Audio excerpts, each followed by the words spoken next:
A very good evening and a warm welcome to all the crypto enthusiasts. I would love to welcome you all to the land of cryptoverse. I am Rekha Khan, your host for the webinar, and we have with us Mr. Anshul Jain, expert on crypto and blockchain, joining us for the event today. Today we are going to be talking about understanding the pulse of crypto market. On joining, you would notice that you are on mute. If you have any questions throughout the webinar, please write them on the chat section. At the end of the webinar, we would be holding a Q&A session where all the queries of the participants would be answered by the speakers. From the creator of Odin, MCX IEX, here is yet another credible and exchange neutral platform a user can rely on while walking towards the path of crypto and blockchain understanding. Starting from education to knowledge to latest news, all covered under one super app, CryptoWire. From a novice to a professional trader, every market participant can have a slice of information readily available on the touch of their fingers. Let me first walk you through the world's first crypto university, Crypto TV, and Crypto Wire services. We all know that crypto and blockchain ecosystem is emerging at an immense speed, and to keep a track of all the events, prices, news looks to be difficult. So what if we have an app like our buddy who works with us, thinks like us, responds to what we expect? Yes, you heard me right. Your own global crypto super app, CryptoWire. Let me now take you through the app briefly. Here is a global crypto super app, CryptoWire. Let's start with the home page of the app, which covers all the three verticals: Crypto University, Crypto TV, Crypto Wire. Under the Crypto Wire services, we have rolled out India's first global index of crypto IC15, yet another feather in our hat. It tracks the performance of the top 15 cryptocurrencies globally based on market capitalization. Crypto enthusiasts and crypto traders can take the informed decisions based on IC15. Wire Watch. In this section, we can monitor the best exchange to buy and the best exchange to sell a particular cryptocurrency. In center of the screen, we can monitor the arbitrage opportunity available between the two exchanges for the same cryptocurrency. There are more than 350 plus cryptocurrencies listed on our platform and 70 plus crypto exchanges worldwide. Crypto TV is an exclusive 24 by 7 mobile IPTV covering everything on crypto and blockchain ecosystem. It is currently available in 4 different languages: English, Hindi, Marathi, and Gujarati. Coming to the third vertical, Crypto University, being the world's first digital university to offer courses on crypto and blockchain. You can find the best courses offered by MIT, Harvard at a single click. This, let me now introduce you all to our speaker of today, Mr. Anshul Jain. He is going to be helping us understand the pulse of crypto market. Anshul Jain has been an active trader since over 2 decades. Being a technical strategist by profession, he heads the research department at Lakshmi Shri Investments and Security Private Limited. Academically, Anshul has completed his MBA in Financial Markets from Institute of Technology and Management. He has a well-demonstrated history of working in the capital market industry. He is a skilled technical analyst with added skills in proprietary trading for financial firms and commercial banks that invest for direct market gain. He is skilled in voluntary arbitrage and hedging, which enhances his trading strategy. Anshul specializes in volatility contraction trading. He understands the pulse of the market and has a keen eye for the market moves with a view of short-term delivery ranging from 3 to 5 days. Anshul Jain is a master of swing trading in options. Being an early adapter of crypto market, Anshul understands the integrity of the offerings available in the world of crypto. Starting from spot trading to derivatives to NFT and metaverse, Anshul has excellent skills in grabbing the opportunity available in any class of asset. Join me in welcoming Mr. Anshul Jain to take over the session. Hi, sir. How are you? Thank you, Rekha. Welcome, sir. Thank you for that lovely introduction. Thank you so much. क्रिप्टोस कौन trade करता है? एक general question जो बार बार मेरे पास आता है कि क्रिप्टोस को कैसे ट्रेड किया जाए। जो ट्रेडर्स चार्टिंग यूज करते हैं वो भी ये चीज पूछते हैं कि क्रिप्टो को किस तरीके से ट्रेड किया जाए। तो क्रिप्टो को ट्रेड कौन करता है? क्रिप्टो को हम ह्यूमन से ट्रेड करते हैं, अपने इमोशंस के साथ ट्रेड करते हैं। और किसी भी तरीके का चार्ट पैटर्न जब एक चार्ट के ऊपर फॉर्म होता है, वो चार्ट पैटर्न से ज्यादा ह्यूमन इमोशन होता है कि किस तरीके से हम रिएक्ट करते हैं, उस बेसिस पे चार्ट पैटर्न्स फॉर्म होते हैं। तो किसी भी तरीके के चार्ट पैटर्न्स जो किसी भी फ्रीली ट्रेडेड मार्केट में किसी भी फ्रीली ट्रेडेड इंस्ट्रूमेंट पे फॉर्म हो रहा है, वो उतना ही वैलिड है जितना वो क्रिप्टो पे है। अनलेस कोई चीज ऐसी है जो फ्रीली ट्रेडेड नहीं है, वहां पे पैटर्न्स फॉर्म होना मुश्किल होते हैं। लेकिन अगर ग्लोबली ट्रेड हो रहा है और फ्रीली ट्रेड हो रहा है, किसी भी एक्सचेंज पे ट्रेड हो रहा है, तो उस पे अगर पैटर्न्स फॉर्म हो रहे हैं तो वो उतने ही वैलिड क्रिप्टो पे हैं जितने अदर चीजें पे हैं, क्योंकि ये हमारे इमोशंस की वजह से फॉर्म हो रहे हैं, ना कि किसी अदर मार्केट फोर्सेस की वजह से। तो क्रिप्टो पे भी उतनी ही आराम से आप चार्ट पैटर्न्स ट्रेड कर सकते हैं। और आज मैं आपको वो चार्ट पैटर्न्स बताऊंगा जिनकी स्टडी कई बड़े ट्रेडर्स ने पिछले 300 से 400 साल के स्टॉक के जो भी डेटा अवेलेबल है उस पर स्टडी करके इसको कंफर्म किया है कि मैक्सिमम पैसा बनाने के लिए इन चार्ट पैटर्न्स को आपको ट्रेड करना पड़ेगा। नाउ इवन गुगलांग नाम की एक लेडी थी जो वरीजत फैमिली से थी, और उसकी फैमिली को बहुत ज्यादा स्पोर्ट्स के बारे में, क्योंकि कॉमन फैमिली थी, एक नॉर्मल मिडिल क्लास फैमिली थी, तो उसकी फैमिली को स्पोर्ट्स के बारे में बहुत ज्यादा पता नहीं था और उसको भी बहुत ज्यादा पता नहीं था। बट उसके घर के पास एक टेनिस कोर्ट था जहां वो रेगुलरली जाके लोगों को टेनिस खेलते हुए देखती थी। एक दिन जब वो फेंस के थ्रू पीक कर रही थी तो किसी ने उसको इनवाइट किया कि अंदर आके एक बार खेल के देखो। तो जब उसने स्पोर्ट पिकअप किया तो एक नेचुरल टैलेंट था उसके पास टेनिस के प्रति, और जब उसने स्पोर्ट पिकअप किया तो एक पैटर्न डेवलप हुआ कि जब भी वो खेलने जाती थी तो उसकी मदर एक ही चीज बोलती थी कि हैव ए गुड डे। और जब वो खेल के वापस आती थी तो उसकी माँ कभी ये नहीं पूछती थी कि आप जीती या हारी, या आपने कैसा खेला, अच्छा खेला या बुरा खेला। वो हमेशा वापस लौटने पे भी वही चीज पूछती थी, did you have a good day. तो इस तरीके से उसका फोकस अच्छा खेलने से या जीत या हार से शिफ्ट हो गए इस चीज पे आ गया कि उसको हमें एक अच्छा दिन चाहिए। और अच्छा दिन कैसे होगा? अच्छी प्रैक्टिस के साथ और अच्छी परफॉर्मेंस देने से। अब रिजल्ट कुछ भी आ सकता है, बट एक अच्छा दिन तब होगा जब आप अच्छे से प्रैक्टिस करेंगे और अपना बेस्ट परफॉर्मेंस देंगे। हमें भी मार्केट पार्टिसिपेंट्स ज्यादातर लॉस इसलिए नहीं करते हैं कि वो एक गलत ट्रेड लेते हैं। मैक्सिमम लॉसेस तब होते हैं जब आप फोकस शिफ्ट कर देते हैं प्रॉफिट एंड लॉस पे। तो प्रॉफिट में आप बहुत जल्दी निकलते हैं और लॉस में अभी रिकवर हो जाएगा, अभी रिकवर हो जाएगा, ये सोचते हुए आप उस पोजीशन को लेके पकड़े रहते हैं और वो लॉस बढ़ता जाता है। तो मार्केट में फोकस प्रॉफिट या लॉस से शिफ्ट करके अगर पूरा फोकस आप डाल देंगे कि मार्केट में मुझे बहुत अच्छा दिन चाहिए, तो आप एक बेटर ट्रेडर होंगे, आपके पास एक एज होगा बाकी ट्रेडर्स के मुकाबले। और मार्केट में अच्छा दिन कैसे मिलेगा?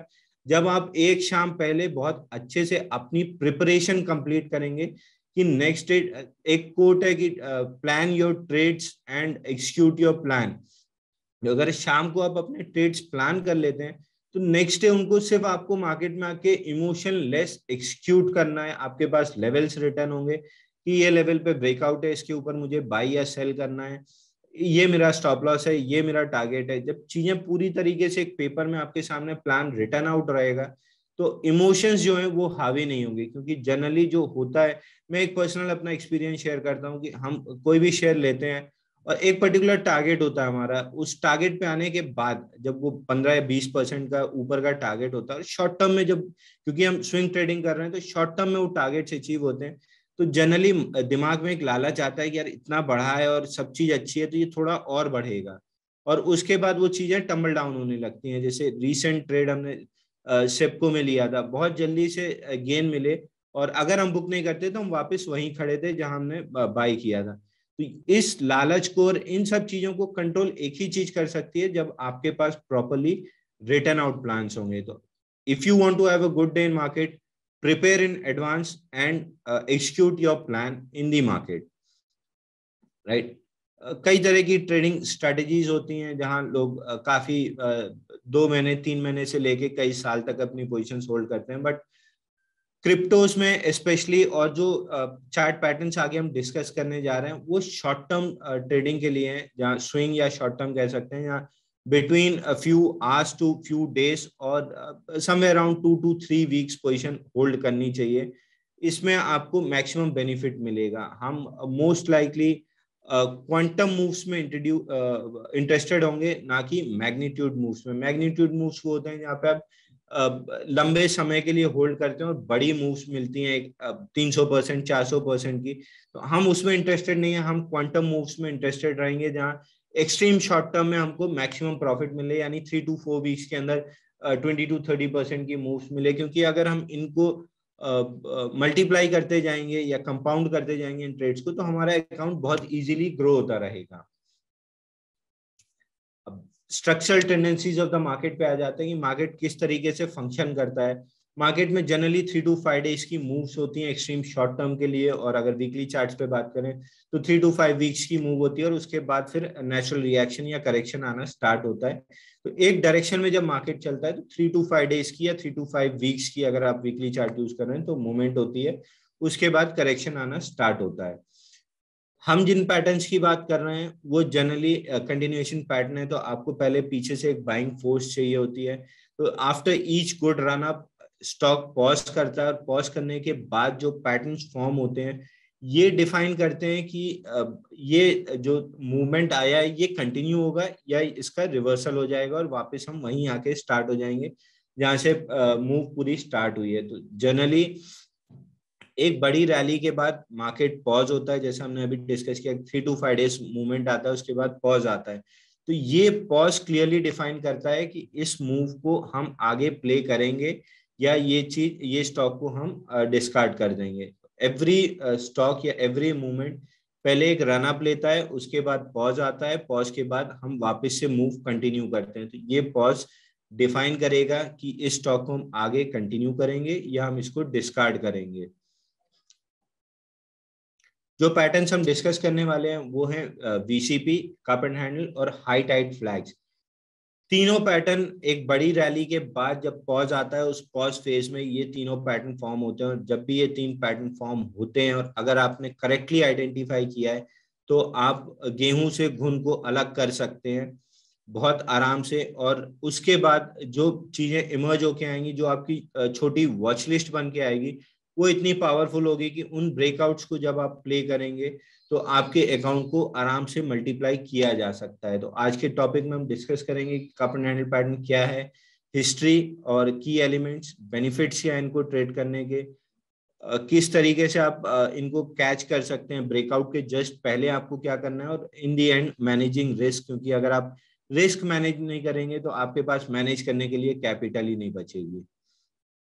So what is a cup and handle pattern? Basically हम कप एंड हैंडल को डिस्कस करेंगे क्योंकि वीसीपी उसी का एक एक्सटेंडेड वर्जन है, और हाई टाइड फ्लैग उसका एक छोटा सा पैटर्न है। दोनों को हम ब्रीफली डिस्कस करेंगे, बट डिटेल में हम cup and handle pattern discuss करेंगे। तो कोई भी एडवांस होने के बाद एक बाउल शेप का, यू शेप का कप फॉर्म होता है, और उसके बाद एक हैंडल फॉर्म होता है। तो जब कप की फॉर्मेशन होती है तो हमें यू शेप का कप चाहिए होता है, ना कि वी शेप का, क्योंकि वी शेप के कप में जो टाइम रहता है वो बहुत शॉर्ट होता है। वी शेप रिकवरी होती है तो बहुत ज्यादा जो वीक होल्डर्स हैं वो निकलते नहीं है, वो होल्ड किए रहते हैं। और वीक होल्डर्स जब भी किसी पैटर्न में रह जाते हैं तो ब्रेकआउट के बाद वो पैटर्न फेल होना स्टार्ट होता है।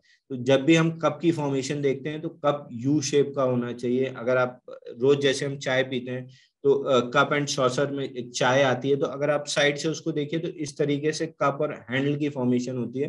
बस एग्जैक्टली वही फॉर्मेशन हमको यहाँ पे चाहिए होती है।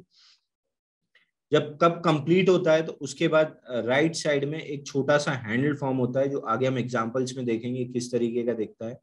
अगर एक से ज्यादा हैंडल की फॉर्मेशन है तो वो वीसीपी पैटर्न हो जाता है। और कप के बाद एक सिंगल हैंडल के बाद ब्रेकआउट आ रहा है तो वो कप एंड हैंडल पैटर्न होता है। हमें पूरी तरीके से फोकस रहना है स्टेज 2 के स्टॉक्स पे, क्योंकि स्टेज 2 वो होती है जहां मैक्सिमम अप ट्रेंड मिलता है। अब स्टेज 2 क्या होती है, स्टैन विंस्टीन ने डिफाइन किया था कि जहां 10 period moving average on weekly chart is about 30 period moving average.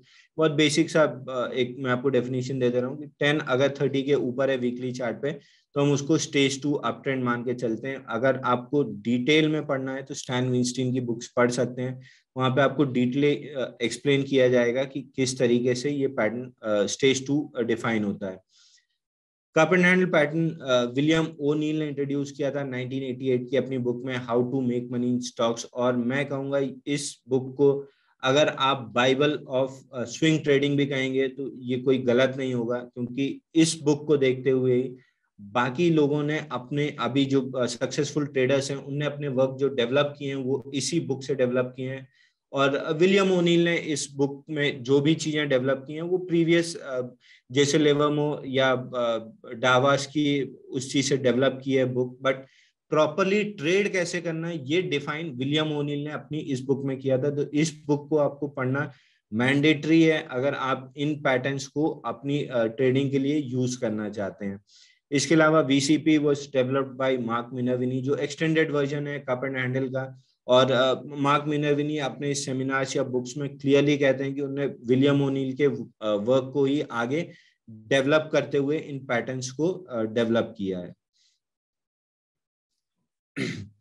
तो की एलिमेंट्स जो कप एंड हैंडल पैटर्न में होना चाहिए वो है ट्रेंड, क्योंकि हम कंटिन्यूएशन पैटर्न की बात कर रहे हैं तो पहले एक पीछे से एक बाइंग फोर्स, एक रैली या कुछ होना चाहिए जिसको हम कंटिन्यू कर सकें। तो एक बड़ी रैली के बाद जब भी cup and handle pattern form होते हैं तो ये कंटिन्यूएशन पैटर्न की कैटेगरी में आइडेंटिफाई किए जाते हैं।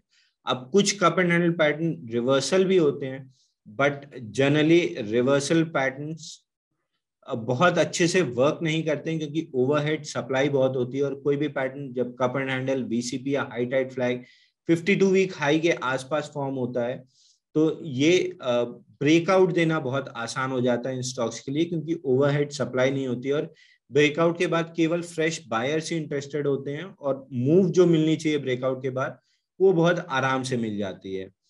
कप यू शेप का होना चाहिए ना कि वी शेप का, ताकि हम पूरी तरीके से टाइम लेते हुए जो वीक होल्डर्स हैं उनको बाहर कर सकें, क्योंकि यू शेप में जितना फ्लैट बॉटम होगा उतना टाइम स्पेंड होगा और उतने आराम से हम वीक होल्डर्स को बाहर कर देंगे।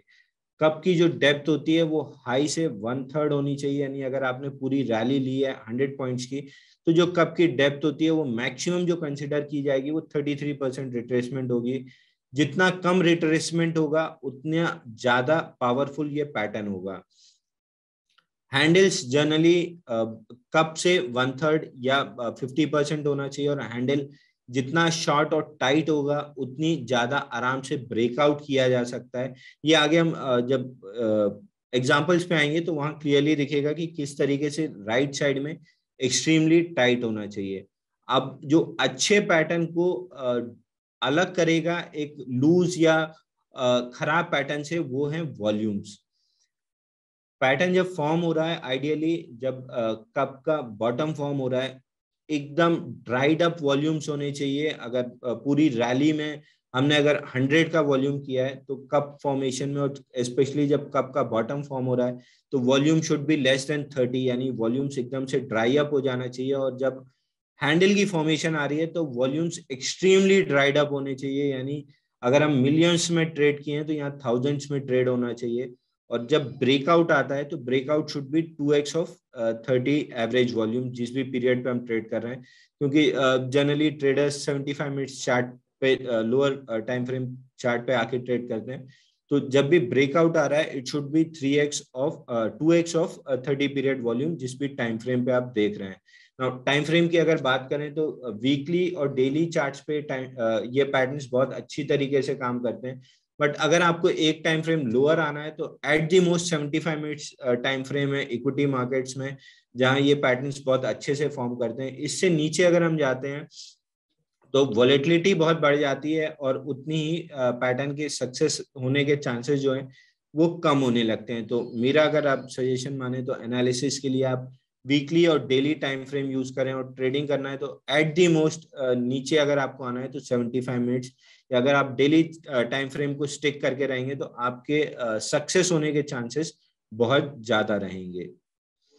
रिचर्ड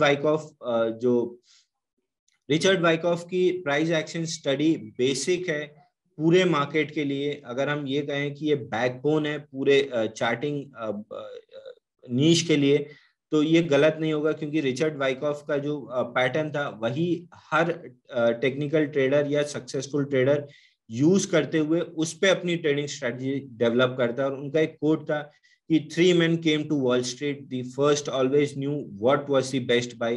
हम जनरली लोगों से बात करते हैं कि इसका रिजल्ट अच्छा आया है या उसका रिजल्ट अच्छा आया है, ये कंपनी बाई करने लायक है या वो कंपनी बाई करने लायक है। तो कई लोगों को ये पता होता है कि क्या एक अच्छा बाई है। Second, new why it was the best by. दूसरे को ये पता होता है कि क्यों बाई करना है। जैसे आप किसी से भी बात कीजिए जिसको मार्केट की बेसिक नॉलेज है या जो मार्केट में नया आया है, तो वो आपको बोलेगा कि रिलायंस बाई कर लो, रिलायंस में कभी लॉस नहीं होगा।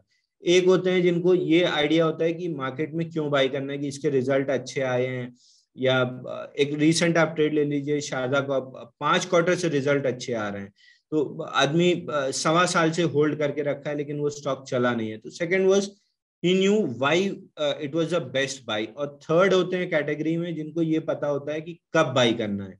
तो सबसे ज्यादा पैसा स्टॉक मार्केट में वो बनाता है जिसको ये पता होता है कब बाई करना है, और कब बाई करने का बेस्ट फॉर्मूला है कप एंड हैंडल, वीसीपी या हाई टाइट फ्लैग के ब्रेकआउट को आप बाई कीजिए, आप ऑप्टिमल रिटर्न्स लेके जाएंगे।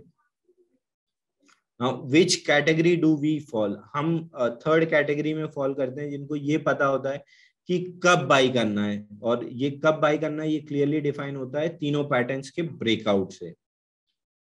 एक पिक्टोरियल रिप्रेजेंटेशन है कि हम किस पैटर्न को देख रहे हैं। ये पूरा यू शेप का जो पैटर्न है ये कब के कैटेगरी में आएगा, और उसके बाद ये सिंगल पैटर्न अगर फॉर्म होता है यहाँ पे, ये अगर सिंगल फॉर्म होता है और ब्रेकआउट मिल जाता है तो हम इसको कप एंड हैंडल पैटर्न करेंगे। लेकिन अगर ये यू एक से ज्यादा इस तरीके से फॉर्म होता है तो ये वीसीपी फॉर्म हो जाता है। और हाई टाइट फ्लैग थोड़ा सा डिफरेंट है, हमको 8 वीक्स में 100% की मूव चाहिए। उसके बाद इसी तरह का पैटर्न एकदम छोटे स्तर पे यहाँ पे 3 to 5 वीक्स में फॉर्म होता है और उसके बाद ब्रेकआउट लेता है, तो वो हाई टाइट फ्लैग पैटर्न कहलाता है।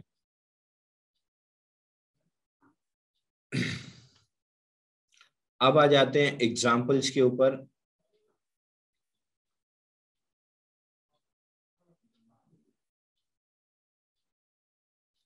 Just give me a minute.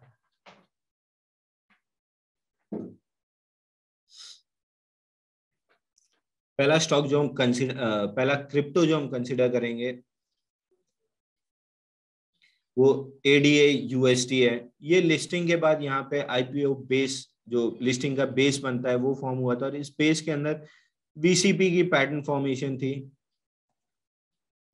यहाँ पे पहला यू एकदम लूजली बिल्ड था और उसके बाद सेकेंड यू टाइट होता हुआ दिखा।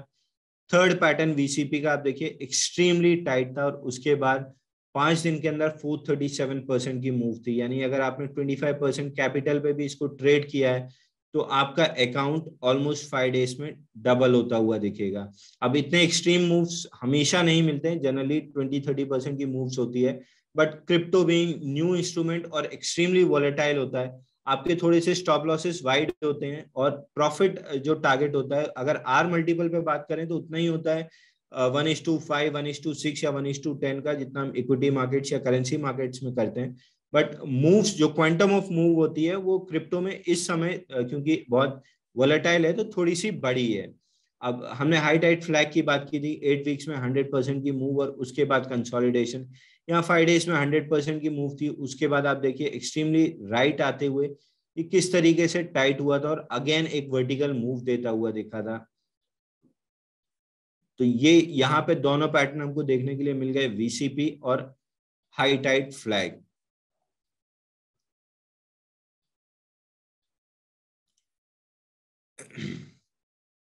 सिमिलर चार्ट पे आगे बढ़े तो यहाँ पे अगेन एक VCP की फॉर्मेशन थी। एक बड़ा VCP फॉर्म हो रहा था, उसके अंदर ये एक छोटा VCP फॉर्म हो रहा था। यहाँ पे पहला पैटर्न फॉर्म हुआ, दूसरा और तीसरा एक्सट्रीमली टाइट, और उसके बाद ब्रेकआउट के बाद ऑलमोस्ट 50% की अप मूव आती हुई दिखी है। नाउ अगेन इस मूव को कंसिडर करें तो 4 वीक्स में 100% की मूव थी। इसके बाद एक टाइट फ्लैग फॉर्म हुआ, राइट साइड में अगर आप आगे देखें तो एक्सट्रीमली टाइट फॉर्मेशन थी, और उसके बाद वर्टिकल मूव आता हुआ दिखा। Generally high tight flags VCP या कप एंड हैंडल के ब्रेकआउट के बाद जो फॉलो अप मूव आता है, उसके बाद जो पैटर्न फॉर्म होता है, वहां पे हाई टाइट फ्लैग की फॉर्मेशन की चांसेस बहुत हाई होते हैं। अगेन आप देखिए इस वर्टिकल मूव के बाद यहाँ हाई टाइट फ्लैग फॉर्मेशन हुई है, बट यहाँ पे लेट स्टेज के बाद ये फॉर्मेशन हुई है, तो यहाँ पे फेलियर के चांसेस लेट स्टेज में फॉर्म होने के बाद ज्यादा होते हैं। लेट स्टेज क्या होता है, ये अगेन स्टैन विंस्टीन या how to make money William O'Neil की बुक आप पढ़ेंगे तो उसमें क्लियरली पता चलेगा कि एक बड़ी रन अप के बाद, शॉर्ट टर्म में बड़ी रन अप के बाद जब पैटर्न्स फॉर्म होते हैं तो ये लेट स्टेज ब्रेकआउट कहलाते हैं। यहाँ पे आप देखिए 351 बार्स के अंदर 7,910% की मूव थी। उसके बाद अगर बेस बन रहा है तो ये लेट स्टेज, और जनरली इसके बाद डिस्ट्रीब्यूशन स्टार्ट होता है।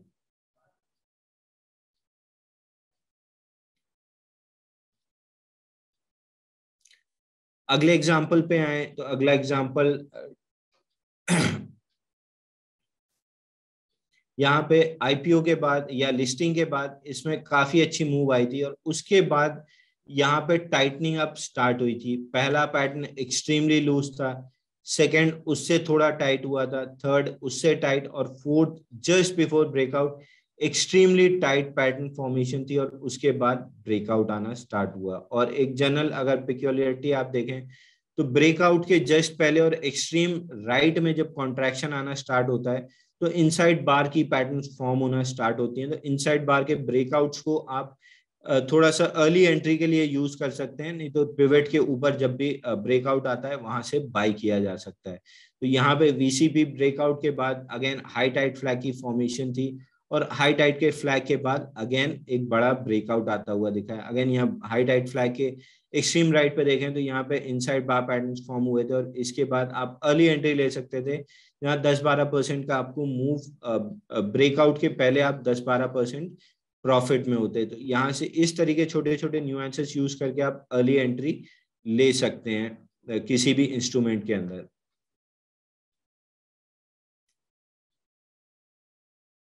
यहाँ पे अगेन लिस्टिंग के बाद से एकदम लूजली बिल्ड पैटर्न था, और उसके बाद राइट साइड पे आते हुए टाइट होना स्टार्ट होता है। और अगेन यहाँ पे देखिए ब्रेकआउट के जस्ट बाद अगर पिवट को यहाँ ड्रॉ करें तो ब्रेकआउट के जस्ट बाद इनसाइड बार पैटर्न फॉर्म हुआ है, और उसके बाद मूव मिलना स्टार्ट हुई है।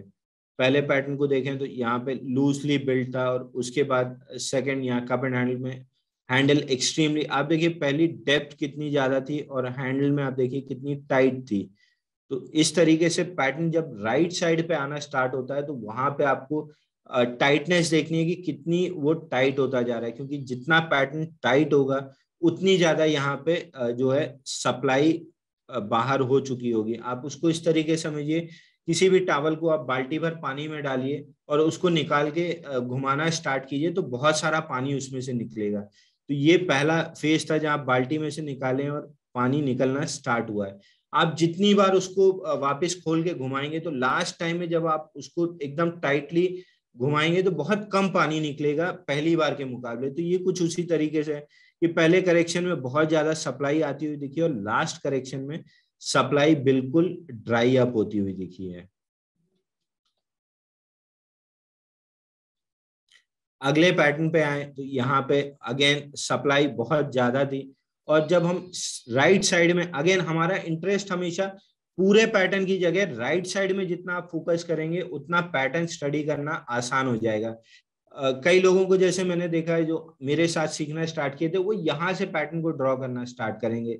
ये गलत होता है, हमें हमेशा राइट साइड से पैटर्न ड्रॉ करना स्टार्ट करना है, क्योंकि अगर राइट साइड कंप्रेस्ड ही नहीं है तो ब्रेकआउट आने की संभावना नहीं है। तो हमेशा राइट साइड पे पहले फोकस करना स्टार्ट कीजिए, देखिए राइट साइड कितना कंप्रेस्ड है। यहाँ पे ये पहला करेक्शन और लास्ट करेक्शन के पहले जस्ट इनसाइड बार यहाँ पैटर्न फॉर्म हुआ था, और उसके बाद वर्टिकल हम ब्रेकआउट लेते हुए दिखे थे।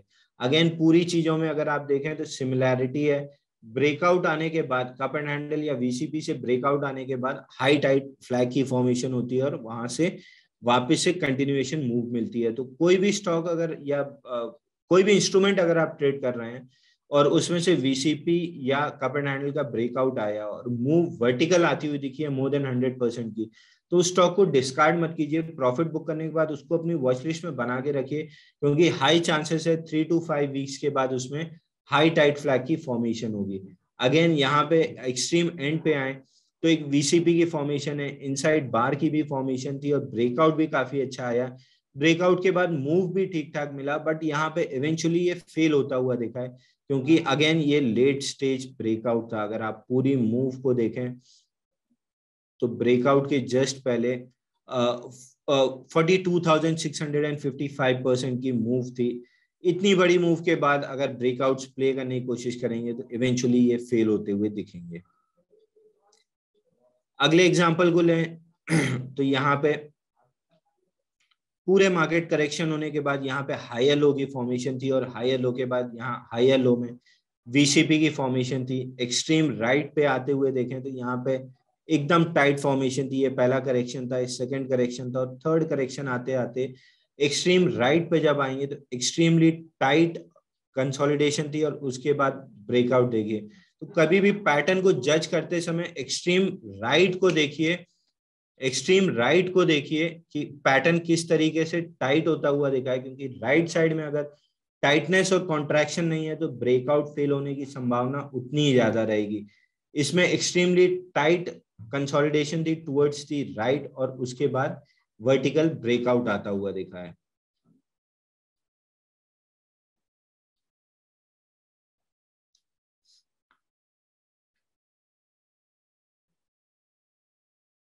अगले पैटर्न पे चलें अगले इस पे चलें तो यहाँ पे आप देखिए क्लियरली बड़े करेक्शन के बाद, ये पूरा रैली लेने के बाद, यहाँ पूरे करेक्शन के बाद हम यहाँ पे हायर लो की फॉर्मेशन देते हुए दिखे थे और यहाँ पे बहुत छोटा सा, और ये मेरा फेवरेट पैटर्न है ट्रेड करने के लिए, क्योंकि ये आपके अकाउंट को बहुत जल्दी मल्टीप्लाई कर सकता है। ये बहुत रेयर अकरेंस होता है, लेकिन जब भी फॉर्म होता है आप अपने पूरे अकाउंट साइज के साथ इसको ट्रेड कर सकते हैं, क्योंकि रिस्क रिवॉर्ड के रेशियो के मुकाबले अगर रिस्क रिवॉर्ड हम कंसिडर करें तो 1:10 तक जाता है और 1:20 भी इसमें मिल सकता है।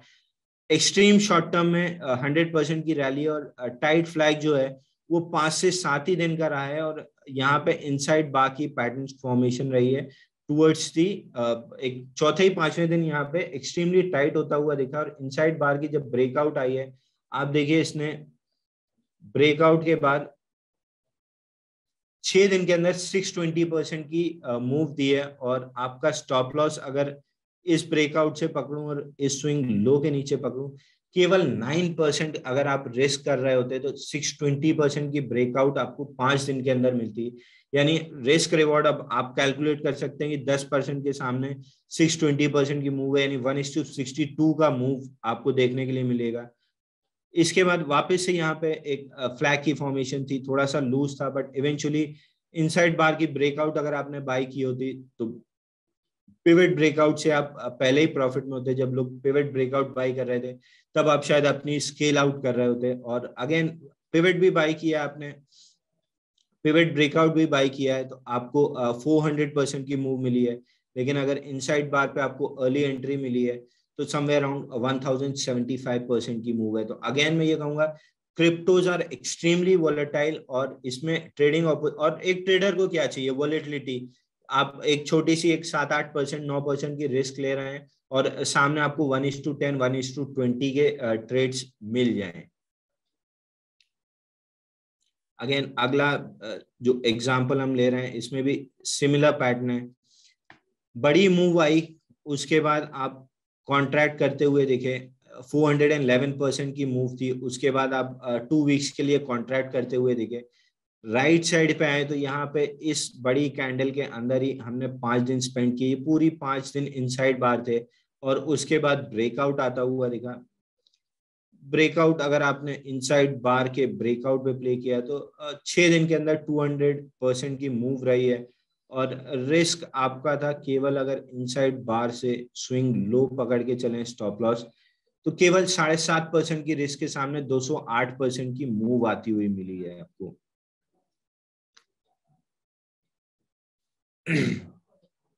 अगला एग्जांपल कंसिडर करें तो ये बहुत बड़ा लूजली बिल्ट एक वीसीपी था, लेकिन जो हमारा इंटरेस्ट आना स्टार्ट हुआ वो एक्सट्रीम राइट साइड पे, जब यहाँ पे टाइट फॉर्मेशन आना स्टार्ट हुई, 2 इनसाइड बार के बाद ब्रेकआउट आता हुआ दिखा। आपकी रिस्क अगर इस पिवट से स्विंग लो की पकड़े तो केवल 3.5% की रिस्क थी आपके कैपिटल पे, और अगले 38 डेज के अंदर आपने 70% का ब्रेकआउट प्ले किया। यहाँ पे भी हाई टाइट फ्लैग की फॉर्मेशन थी, यहाँ पे run away into the breakout था, लेकिन नॉनदलेस ब्रेकआउट सस्टेन हुआ। जब भी रन अवे मूव्स आती हैं, ये आगे हम स्लाइड में कंसिडर करेंगे कि क्या चीज हमें नहीं लेनी है ब्रेकआउट में, बट यहाँ पे ये ब्रेकआउट सस्टेन किया। पुल बैक लेने के बाद यहाँ पे बेहतरीन पैटर्न फॉर्म हुआ, एक्सट्रीमली लूज करेक्शन, उसके बाद टाइटर होता हुआ दिखा फॉर्मेशन, और यहाँ पे इस कैंडल के अंदर हमने 3 दिन स्पेंड किए। इतनी कॉन्ट्रैक्शन के बाद आपको किसी चीज का आप एंटिसिपेशन में ट्रेड ले सकते हैं पिवट ब्रेकआउट का वेट किए बिना, बट नॉनदलेस अगर पिवट ब्रेकआउट आपने वेट किया है तो समवेयर अराउंड रिस्क जो रही है स्विंग लो से ब्रेकआउट की वो 10% के आसपास थी, और ब्रेकआउट के इमीडिएटली बाद जो मूव आता हुआ दिखा है 55% का, तो 1:5 का रिस्क रिवॉर्ड रेशियो आपको यहाँ मिलता हुआ दिखा है।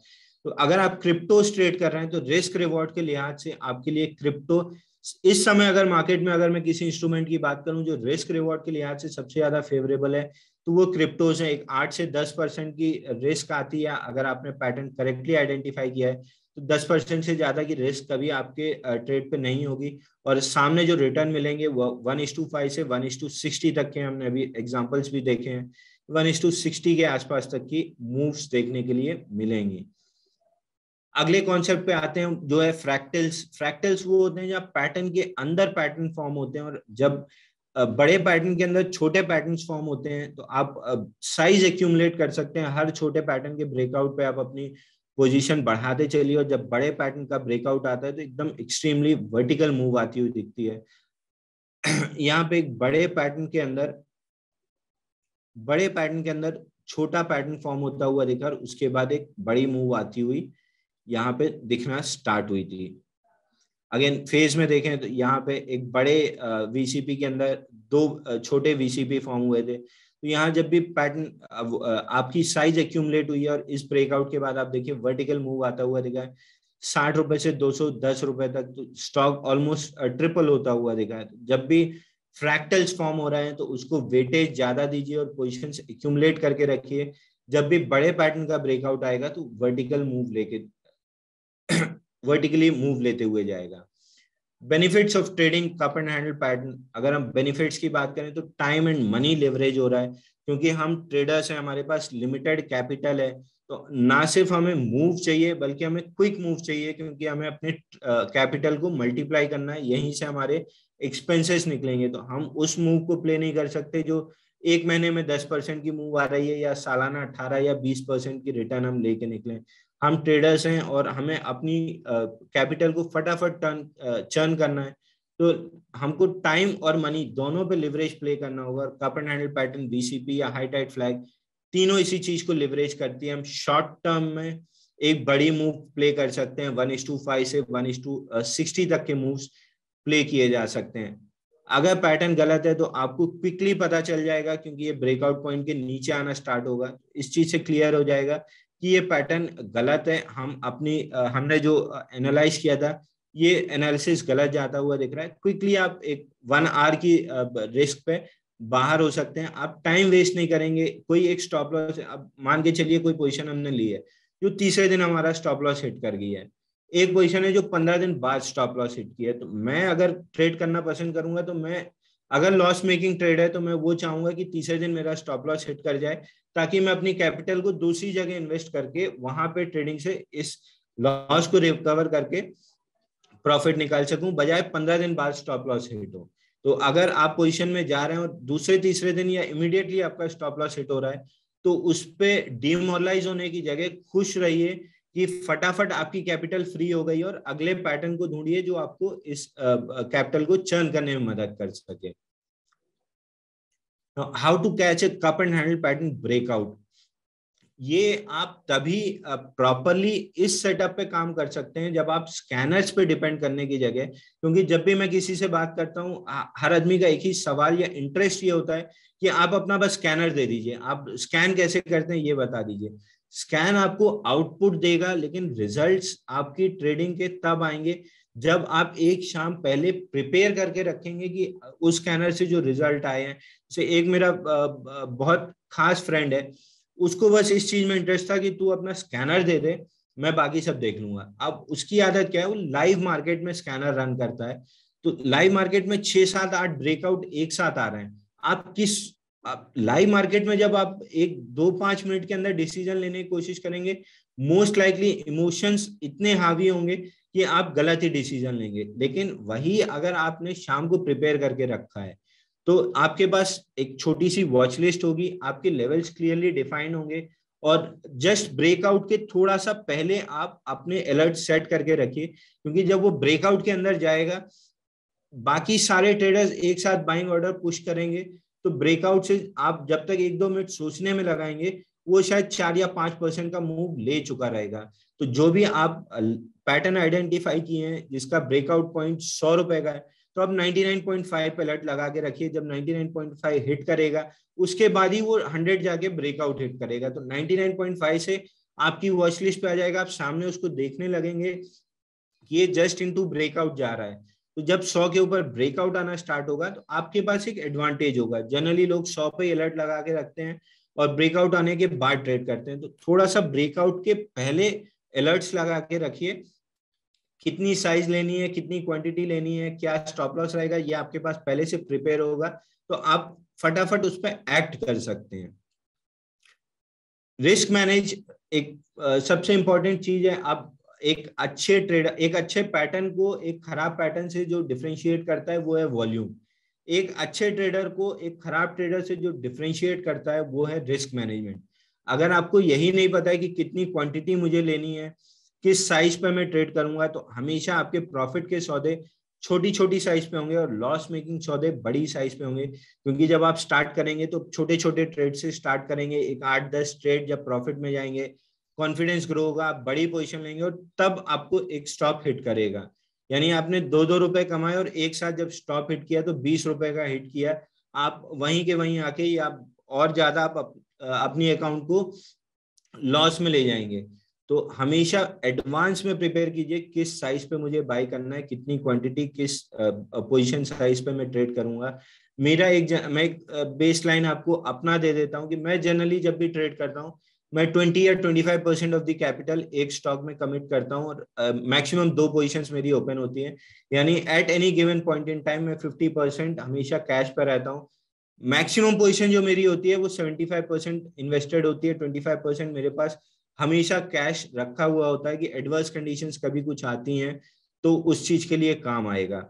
यानी 20-25% एक ट्रेड पे इन्वेस्ट होता है, मैक्सिमम 2 to 3 पोजीशंस ओपन होती हैं और 25% हमेशा कैश होता है। तो आप एक इनिशियल स्टॉप लॉस लगा के रखिए। पिवटल पॉइंट्स पे आप जो है वहां पे अलर्ट्स लगा के रखिए, जैसे previous swing high, previous swing low, या कोई भी मंथली पिवट है, या कोई मूविंग एवरेज है, या वहां पे कोई एक हाई वॉल्यूम एरिया है। तो इस तरीके जो भी पिवटल पॉइंट्स हैं वहां पे अलर्ट्स लगा के रखिए, क्योंकि यही पॉइंट्स होते हैं जहां से रिवर्सल आने की संभावना सबसे ज्यादा होती है। सेटअप कब फेल हो रहा है इसकी एक जानकारी आपको वॉल्यूम से मिल जाएगी। ब्रेकआउट के बाद जब नेचुरल रिएक्शन आ रहा है वो अगर हायर वॉल्यूम्स पे आ रहा है तो ये इंडिकेट कर रहा है कि ये पैटर्न फेल हो रहा है, तो स्टॉप लॉस ट्रिगर होने से पहले उस पैटर्न को एग्जिट कर लीजिए।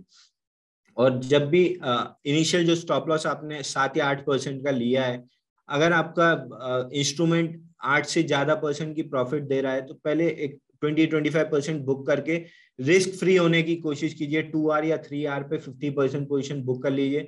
उसके बाद ये ट्रेड फ्री रोल हो जाएगा और उसके बाद आप उस चीज को इंटेंसिफाई कीजिए कि जहां तक ट्रेड खींच सकता है उतना आप खींच के अपनी प्रॉफिट्स को इंटेंसिफाई कीजिए। बट बॉटम लाइन यही है कि रिस्क मैनेजमेंट अगर आपको स्ट्रांग रखना है तो 2 आर या 3 आर पे 50% पोजीशन बुक करके ट्रेड को फ्री रोल कीजिए, उसके बाद अपनी पोजीशन को आगे ट्रेल करते जाइए। डूज एंड डोंट्स इसमें बहुत सिंपल है कि वॉलेटिलिटी और वॉल्यूम कॉन्ट्रैक्ट हो, उसके बाद ही, जैसे हमने देखा कि इनसाइड बार अपने आप में कॉन्ट्रैक्शन पैटर्न है, तो एक्सट्रीम राइट पे जब वॉल्यूम ड्राई अप हो इनसाइड बार या एक्सट्रीमली टाइट रेंज में जब स्टॉक आ जाए, उसके बाद ब्रेकआउट आना स्टार्ट हो, तब आप ट्रेड कीजिए। तो volatility and volume contraction is mandatory.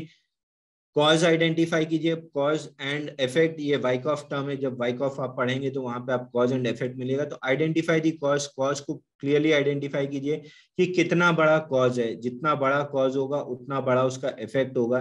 तो टारगेट सेटिंग जो है वो आप कॉज के बेसिस पे इफेक्ट रखेंगे कि कितना बड़ा कॉज है उतना ही बड़ा आपका इफेक्ट, यानी उतना ही बड़ा आपका टारगेट होगा। ब्रेकआउट आते समय ये ध्यान दीजिए कि 2x of 30 period average volume हो और एक बड़ी बुलिश कैंडल हो। जो डोंट्स की कैटेगरी में आएंगे वो रन अवे इनटू ब्रेकआउट है, कि ब्रेकआउट आते समय एकदम से नीचे से कप की या हैंडल की फॉर्मेशन के बेस से वर्टिकली मूव जाके ब्रेकआउट ना ले रही हो। ब्रेकआउट के समय वॉल्यूम्स कम ना हो, एटलीस्ट 2x ऑफ 30 पीरियड हो, और बेस जो है वो बहुत वॉलेटाइल ना हो, क्योंकि वॉलेटाइल बेस में वीकर हैंड्स रह जाते हैं एकदम, जिसको कहते हैं म्यूटेड और साइडवेज यू में जितना फ्लैट बेस होगा उतना ज्यादा वीकर हैंड्स बाहर हो चुके होंगे। तो बेस एकदम से साइलेंट होना चाहिए, ना कि वॉलेटाइल बेस होना चाहिए।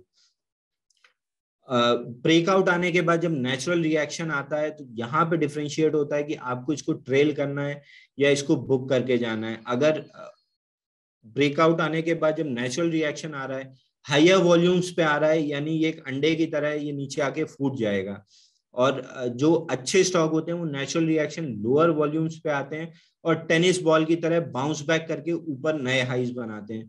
तो हमेशा एक कोट है मार्क मिनर्विनी का, that he buys tennis ball actions and he sells egg. तो जो भी स्टॉक नेचुरल रिएक्शन के बाद वापस से नए हाइस नहीं बना रहा है वो उसको निकल जाता है, और जो टेनिस बॉल एक्शन लेते हुए वापस से ऊपर जा रहे हैं वो उन स्टॉक्स में अपनी पोजीशंस को ऐड करते हैं। तो यही चीज हमको रेप्लिकेट करना है कि नेचुरल रिएक्शन के बाद जिनमें भी बाउंस बैक नहीं आ रहा है उनको एग्जिट करके, जिनमें भी बाउंस बैक शार्प है, टेनिस बॉल की तरह इस तरीके से बाउंस कर रहे हैं, उन स्टॉक्स को हम अपने पोर्टफोलियो में और ऐड करके चलेंगे।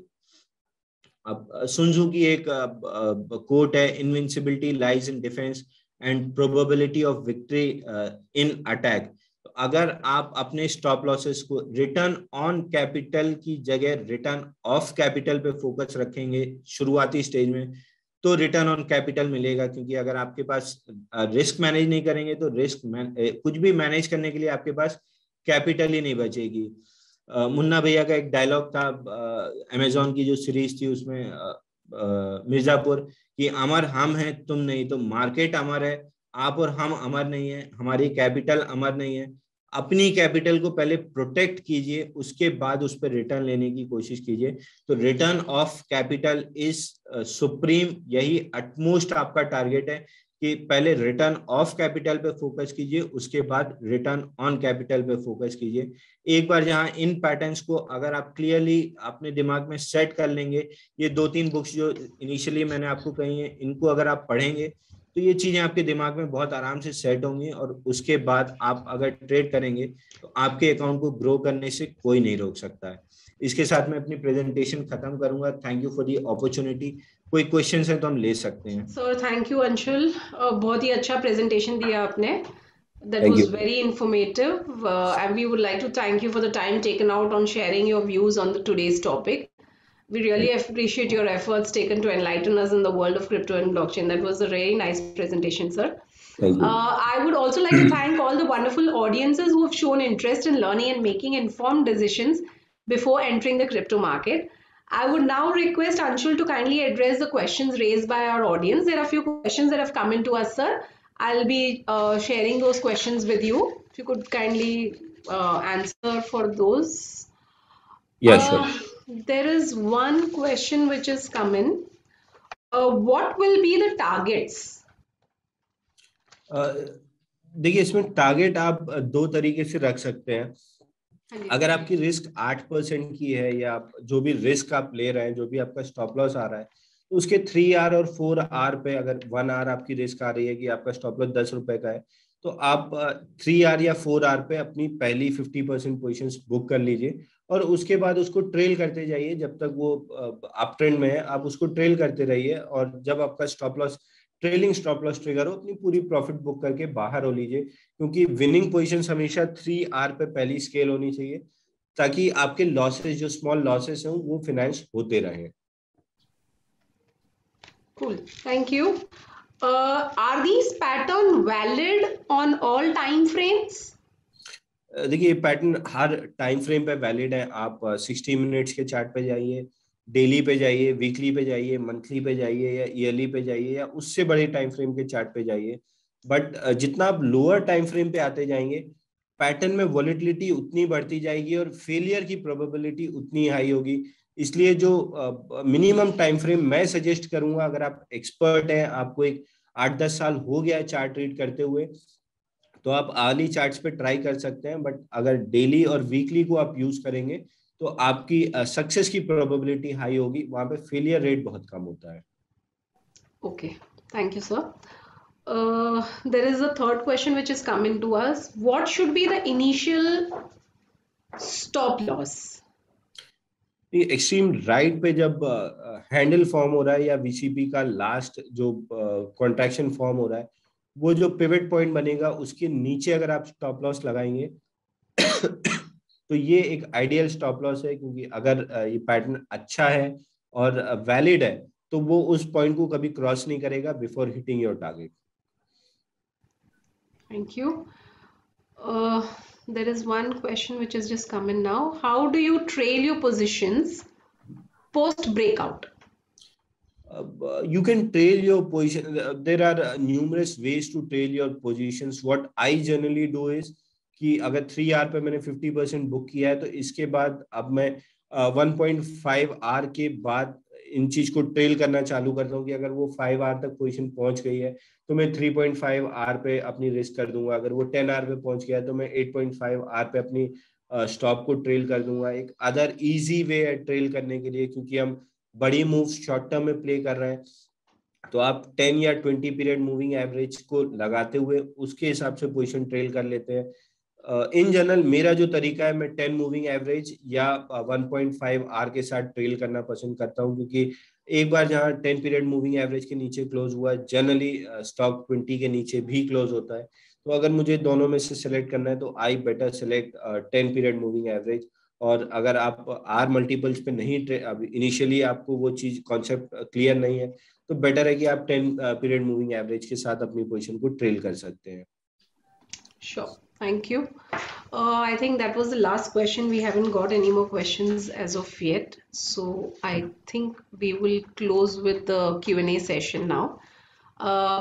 Thank you so much. It was very informative. Thank you so much. I would like to thank Anshul for taking out time and sharing his views on today's topic. I really appreciate your efforts taken to enlighten us in the world of crypto and blockchain industry. I would also like to thank all the wonderful audience who have shown interest in learning and making informed decisions before entering the crypto market. I welcome all the crypto enthusiasts to download the CryptoWire app today and be a part of the global learning. We would request all of you to please share your valuable feedback on the session. We shall also be issuing a participation certificate to all the attendees, requesting you all to kindly fill the same and help us process in the participation certificate. Thank you for attending the webinar. We would now be meeting all of you in our next webinar, which is on the 28th Jan. We look forward to your participation in the next webinar. Thank you so much. Thank you, sir. Thank you. Thank you.